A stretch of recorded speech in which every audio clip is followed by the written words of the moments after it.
жұмыс өтілім ШШ мекемесіне 2001 жылы орналастым электромонтер болып, 2004 жылдан бері 2002 жылдан бері электромеханик болып жұмыс істедім. 2008-ден бастап Арыс Сарыағаш теліміне телім бастығы болып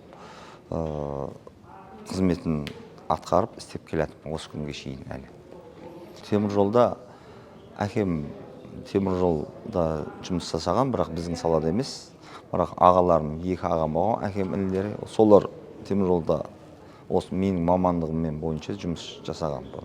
Ол пенсияға кетіп қалған біреу енді өмірде жоқ қазір. Одан кейін мен қазір темір жолда істеп жатқан. Жұмыс өтілім қазір енді именно мына мекемеде 25 жыл болды, жалпы 27 жылдан асық жұмыс істеп жатырмын. Жұмыстың қалай бізде ШШ 38-де жалпы ШШ деген бізде ішінде бөлінеді. ССБ деген мамандығы бар. Ең маңызды мамандық деп ойлаймын. Бәрі өзінің маңызды ойлайтын шығар, бірақ ССБ-ның ішінде маңызды. Өйткені көп схемалардан құралады. Ең қауіпсіздік жағдайды қамтамасыз ететін схемалар, релелер үлкен еңбек қажет ететін жұмыс. Біреуге көрінер, біреуге көрінбес. Сол жер бір жақ қызық. Қалай құралғаны, қалай бастағаны, тарихы, одан да көп қауіпсіздік қамтамасыз ету үшін амалдар істеуге болатыны бар бізде. Тек қана бір бағытта емес, көп бағытпен жұмыс істейтін қызық жақтары көп бізде.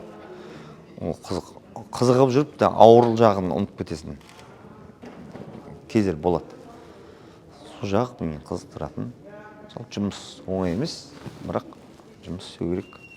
Қызық жер жәнде де ғой. Әріптестерімізге жұмыстар алға жүрсін дейміз. Үлкен табыстарға жете берсін.